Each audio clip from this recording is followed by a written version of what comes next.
तो हमारा जो शो है वॉक विद बिहार, उसमें बहुत बहुत स्वागत Pushpam Priya ji. Thank you so much, thank you जी।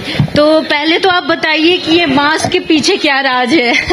अब तो ये बहुत ही घिसी पिटी बात हो गई है। आई गेस सबको मालूम है, प्रण लिया है कि जब तक जीतेंगे नहीं तब तक मास्क नहीं हटाएंगे। तो तब तक विचार सुन लीजिए, विचार सुनने में कोई दिक्कत नहीं होगी। जी। पिछली बार आप लगभग 148 सीट पर, जहां तक मुझे याद है कि आपने चुनाव लड़ा है, इस बार कितनी सीटों पर आपकी पार्टी चुनाव लड़ेगी? ये सबसे पहले 243 सीट्स पे लड़ेंगे।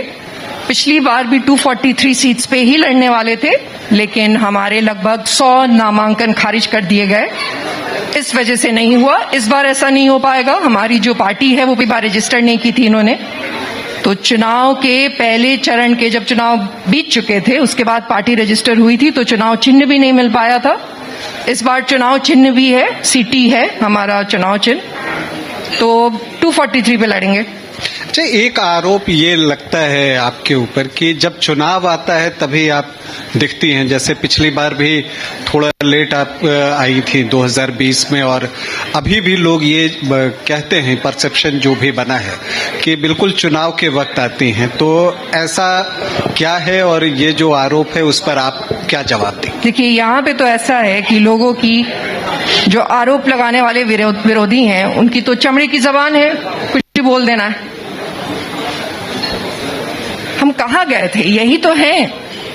2020 में जब हम आए तब आपको याद होगा कि कोविड आया। कोविड के बाद भी हमने वो चुनाव लड़ा। हमारे पास तो पूरा मौका था कि हम कह देते कि अब अगली बार लड़ेंगे, क्योंकि कोविड के लिए तो कोई भी तैयार नहीं था। फिर भी हमने वो चुनाव लड़ा।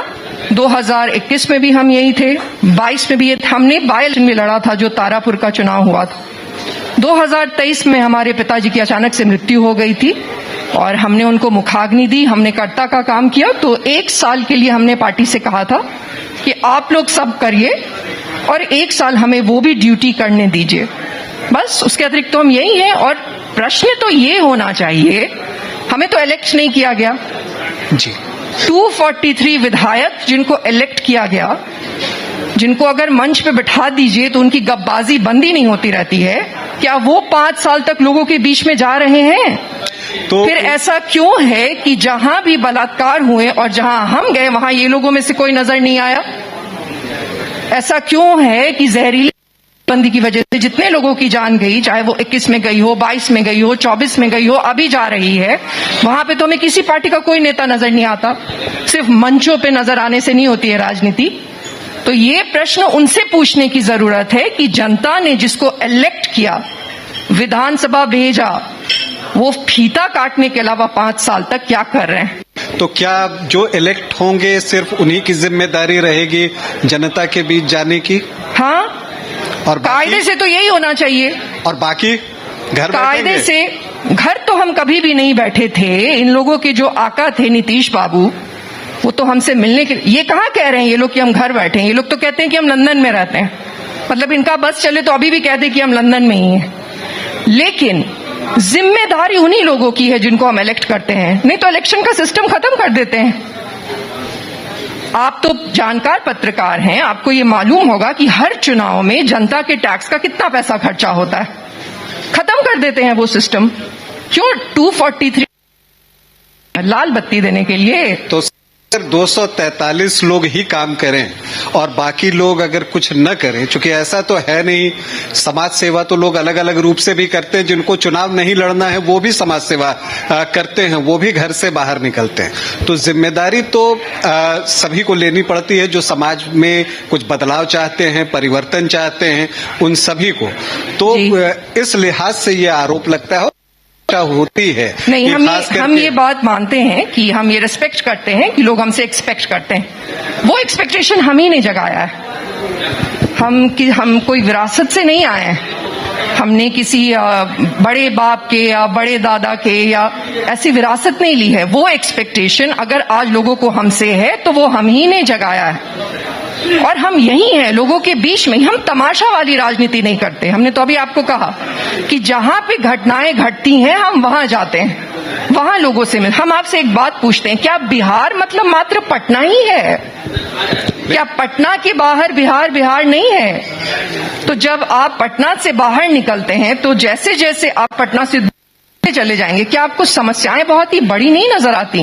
वहां कौन जाएगा? हम वहां जाते हैं। और हम ये फिर से कहना चाहेंगे, समाज सेवा एक अलग चीज है। समाज सेवा होती है, निस्वार्थ होती है। अगर कोई ये कह रहा है कि हम समाज सेवा करेंगे और अब हम राजनीति करना चाहते हैं, तो वो ठग रहा है। क्योंकि जो व्यक्ति समाज सेवा करता है वो कभी राजनीति में नहीं आएगा। वो एक निस्वार्थ भावना होती है, जैसे मदर टेरेसा के अंदर वो भावना थी। तो वो एक अलग चीज है। हाँ, लेकिन इन 243 लोगों को जो चुने जाते हैं, इनको ये एहसास कराने की जरूरत है, पत्रकारों को भी, बाहर के लोगों को भी, कि आपका काम है करना, ना कि दूसरे लोगों से सवाल पूछना। अरे पहले जवाब दीजिए, कहाँ हैं आप लोग 5 साल से? 5 साल से जो इतनी सारी समस्याएं बिहार में हुई हैं, उसमें आप गए भी हैं। तैयारी कितनी है पार्टी की इस बार? तैयारी बहुत ही अच्छी है, और तैयारी एक ऐसी प्रोसेस है जो कि तब तक चलती रहेगी। हेलो। सारे जो हमारे जो फॉर्म है वो आउट है, कैंडिडेचर फॉर्म्स, उस पर बहुत ही बड़ी संख्या में लोगों की तरफ से आ भी रहा है, और इंटरव्यू भी हो रहा है, और धीरे धीरे हम डिक्लेयर भी कर रहे हैं लोगों को। अभी आप चंपारण भी गई थी, तो वहां पर किस तरह का रिस्पांस मिल रहा है लोगों से? बहुत अच्छा रिस्पांस है। ये जो एक के रखा है, 2 गुट हैं, उन लोगों ने एक चक्रव्यूह रच के रखा है। एक जाति के नाम पे नफरत फैलाते हैं, एक धर्म के नाम पे नफरत फैलाते हैं, और वोटिंग फैक्टर बिहार की राजनीति में अंत में सिर्फ 2 लोग होके रह जाते हैं, एक लालू जी, मोदी जी, और सिर्फ नफरत की वजह से वोटिंग होती है। लालू जी से नफरत की वजह से वोटिंग होती है, और मोदी जी से नफरत की वजह से वोटिंग होती है। तो ये जो एक चक्रव्यूह है, उससे लोग भी परेशान हैं कि इसमें से बाहर निकलना जरूरी है। फिर आप पॉजिटिव वोट आपकी तरफ आए, ये लोग किस तरह से आप पर विश्वास करें, या जब आप चुनाव में अगर जीतती हैं तो क्या कुछ करेंगी? आप अपनी कंस्टिट्यूएंसी को क्या एड्रेस करना चाहेंगे? देखिए, जो सेल्फ मेड पॉलिटिशियंस होते हैं, उनके लिए सबसे बड़ा चैलेंज होता है जनता को विश्वास कैसे जगाएं। वो भी ऐसे, आप कह सकते हैं, बिल्कुल एक माहौल जो कि काफी नेगेटिवली राजनीतिक हो चुका है, जिसमें कि जो मुद्दे महत्वपूर्ण नहीं है वो मुद्दे हो जाते हैं। आपने हमसे कहा कि आपके क्या मुद्दे होंगे। हम तो 2020 से ही बोल रहे हैं। हम लोग उद्योग के बारे में कब बात करेंगे? जो शिक्षा व्यवस्था है, जो धीरे धीरे चौपट ही हुई है, उसके बारे में कब बात करेंगे? यही तो मुद्दे हैं ना। या अभी भी हम दरभंगा में जब थे, वहां पे 95 लोगों की पानी पीने की वजह से तबीयत खराब हो गई, और 2 लोगों की उसमें जान भी चली गई। और इन्होंने जो नल जल योजना दी है, उसका मेंटेनेंस के तो लोग चुन के नहीं गए, उनकी जिम्मेदारी है उसका मेंटेनेंस। वो सरकार की जिम्मेदारी है। कोई देखने नहीं जाता है। पाइप जो है वो नाली से होके आता है, तो जाहिर सी बात है कि वाटर बॉर्न डिजीजेज होंगे जी। और जो जाने चली गई उसका कोई भी देखने वाला नहीं है। सरकारी अस्पतालों की हालत दिन ब दिन और बदतर होते जा रही है। जो गरीब लोग हैं वो जा ही नहीं सकते सरकारी अस्पताल, उनको कोई देखता ही नहीं है। तो ये समस्याएं हैं।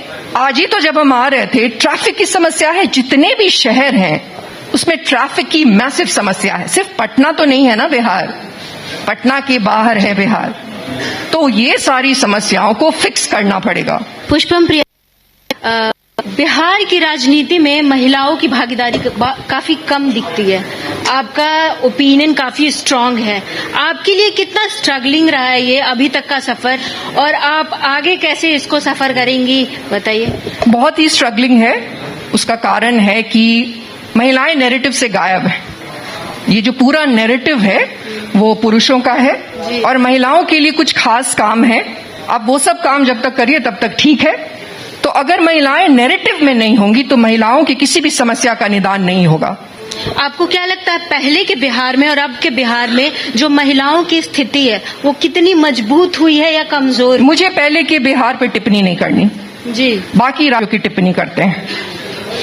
हम भी तो भारत का ही हिस्सा है ना जी। तो अब वो वक्त आ गया है कि हम अपनी कंपैरिजन बिहार पहले 20 साल पहले की जगह पे आज जो बगल वाले राज्य हैं उनसे हम अपने आप को कंपेयर करते हैं। I think it's time now.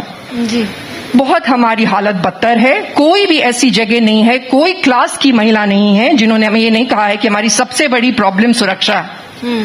चाहे आप गांव में चले जाइए, चाहे आप शहरों में महिलाओं से बात कर लीजिए, और ऐसे जगह पे जहां पे कि सदन में महिलाओं के गाल पे नोट चिपकाए जाते हैं, जी, जो नेता ऐसी जो हरकत करते हैं, वहां क्या होगा, क्या नैरेटिव होगा महिलाओं का?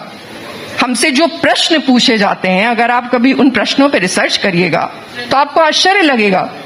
उसमें से अगर एक आध प्रश्न भी बाकी नेताओं से पूछ लिए गए रहते तो आज हमारे यहाँ पे जरूरत ही नहीं होती।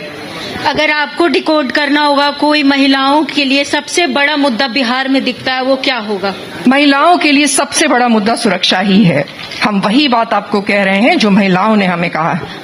हमारा एक शो है जिसमें मैं पब्लिक ओपिनियन करती हूँ, जनता का मूड मीटर। मैं महिलाओं से भी बात करती हूँ, उनका ओपिनियन काफी पॉजिटिव है। पुष्पम प्रिया जी, उनका कहना है कि पहले के बिहार में था महिलाएं बाहर नहीं जा सकती थी, 7 बजे के बाद नहीं जा सकती थी। अब तो हमें काफी एजुकेशन में, और नीतीश सरकार जैसे कहा जाता है कि पूरे देश में ऐसी सरकार है जो महिलाओं के लिए काफी ज्यादा काम की है। देखिए, मैं नीतीश जी का माउथ पीस तो हूं यहाँ पे। जी, मैंने आप आपको अपना कहा, ओपिनियन रखिए। मैं ओपिनियन नहीं रख रही, मैं जो डेटा कह रहे हैं वो बोल रही हूँ। जी, मैं एज ए नीतीश जी का वोटर यहाँ पे अपना ओपिनियन देने के लिए नहीं आई हूँ। जो डेटा है वो ये है कि बिहार में महिलाएं अभी भी सबसे ज्यादा असुरक्षित हैं। जी, ये एक रेप हो गया, हर दिन एक करके कितने रेप होते हैं? क्या वो एक गंभीर मुद्दा नहीं है? फिर इस सब तरह की बातें कि हम 7 बजे के बाद अब घर से बाहर निकल सकते हैं। क्या आप अकेले बाहर निकल सकते हैं?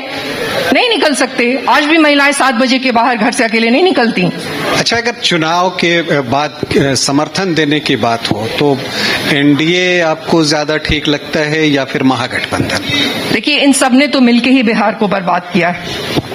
अगर हम थोड़ा सेंसिबली बात करें, पिछले 20 साल से तो यही लोग हैं। लेकिन अगर सर्कमस्टांसेस वैसा बना हाँ, उस पे आ रहे हैं। किसके साथ जाना पसंद करें? गठबंधन ने आपको मिलाने की कोशिश की तो आपका क्या आ रहे हैं स्टैंड उस पे। होगा? पिछले 20 साल से तो इन्हीं लोगों की सरकारें रही हैं। ये जो कहते हैं 20 साल पहले ये था, 20 साल पहले यह था, 2015 में उस 20 साल पहले वाली सरकार को किसने जीवित किया था? नीतीश जी नहीं किया था ना। जी, जी, मैं तो यहीं की हूँ, यहीं पैदा हुई हूँ, यहीं बड़ी हुई हूँ। आप भी जो लोग यहाँ के हैं वो जान रहे होंगे। तो सबने मिलके ही किया है जो भी आज हालत है। चुनाव के बाद अगर ऐसा, चुनाव के बाद या चुनाव से पहले पिछले 1 साल से हम ये बात कह रहे हैं, अगर आप लोग 2020 के बाद ये बोलने लगे हैं कि हम बिहार में बदलाव कर देंगे या विजन की बात करने लगे हैं, विजन तो यही है ना कि क्या बदलाव करेंगे।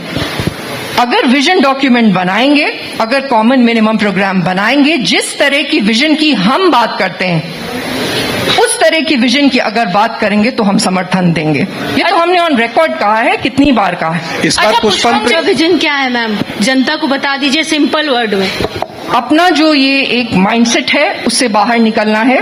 20 साल पहले के बिहार से तुलना करने की जगह पे आज जो बाकी सारे देश हैं और देश के बाकी राज्य हैं उससे तुलना करनी है और बड़े मुद्दों पे वोट करना है। पुष्पम जी, एक महत्वपूर्ण सवाल रहेगा कि जब भी चुनाव होते हैं तो इंडिया गठबंधन हो या फिर एनडीए, सभी के तरफ से या फिर जनता के मन में भी सवाल रहते हैं कि आखिर इस बार मुख्यमंत्री का चेहरा कौन होगा। लेकिन अगर हम देखें तो महिला मुख्यमंत्री का चेहरा कौन, इसको लेकर कोई भी चर्चा नहीं करता है। आप क्या सोचती है, चूंकि आप भी महिला है और आपके मन में भी इच्छा होगी कि आने वाले समय में आप भी बिहार की मुख्यमंत्री बने, तो आपको नहीं लगता है कि महिला कहीं ना कहीं पीछे है? 2020 में पहला व्यक्ति जिसने कि अपने आप को महिला नहीं मुख्यमंत्री उम्मीदवार घोषित किया था वो एक महिला ही थी जो अभी आपके सामने बैठी हुई। तो हमने कभी ये छिपाया नहीं है।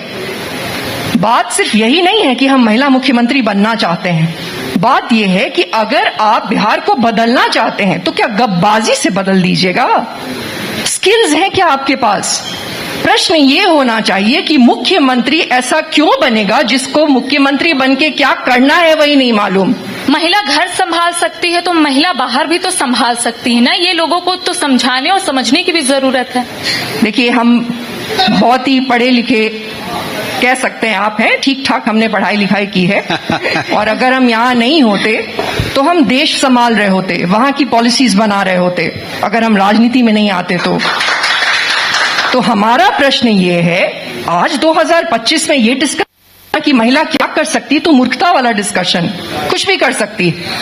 प्रश्न ये है, महिला हो या पुरुष हो, मुख्यमंत्री कैसा होना चाहिए। और मुख्यमंत्री बनने के लिए लिंग की जरूरत नहीं है, स्किल की जरूरत है। और वो स्किल सिर्फ और सिर्फ हमारे पास है, जो कोइंसिडेंटली एक महिला। आपकी नजर में मुख्यमंत्री कैसे होनी चाहिए, क्वालिटीज क्या होनी चाहिए? जैसा आपने कहा अभी कि मुख्यमंत्री कैसे होने चाहिए। देखिए 2025 में बिहार की हालत को देखते हुए सबसे पहला क्वालिटी तो ये होना चाहिए कि बिहार को बदलने का एक स्ट्रांग इंटेंट होना चाहिए, ईमानदार इंटेंट, मूर्ख बनाने वाला इंटेंट नहीं कि दूसरे जो बोल रहे हैं वही बातें कॉपी करके बोल देंगे और लोग तो इम्प्रेशनेबल हैं, उनको बरगला लेंगे। पहली ये बात होगी। दूसरा, स्किल चाहिए। अगर हमें आगे बढ़ना है तो हमें वो स्किल चाहिए, पब्लिक पॉलिसी स्किल्स चाहिए।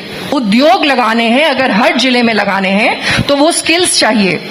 पुष्पम जी, इस बार आप चुनाव लड़िएगा कहाँ से? पिछली बार 2 जगह से आपने चुनाव लड़ा था, बिस्फी और बांकीपुर। तो इस बार क्या कहाँ से चुनाव लड़ने का? दरभंगा से लड़ेंगे जी, दरभंगा शहरी से चुनाव लड़े। शहरी से चुनाव जी, अब अभी यही फैसला है और हमारा वो जन्मभूमि भी है जी, तो वहीं से लड़ेंगे। तो आपको ढेरों शुभकामनाएं, आपकी पार्टी को ढेरों शुभकामनाएं कि आप आगे आए और इस तरह से युवा और पढ़े लिखे लोग जब आते हैं तो वो एक अच्छा संदेश देकर भी जाता है राजनीति के लिए। तो आपको बहुत सारी शुभकामनाएं। आप यहाँ आए इसके लिए बहुत धन्यवाद।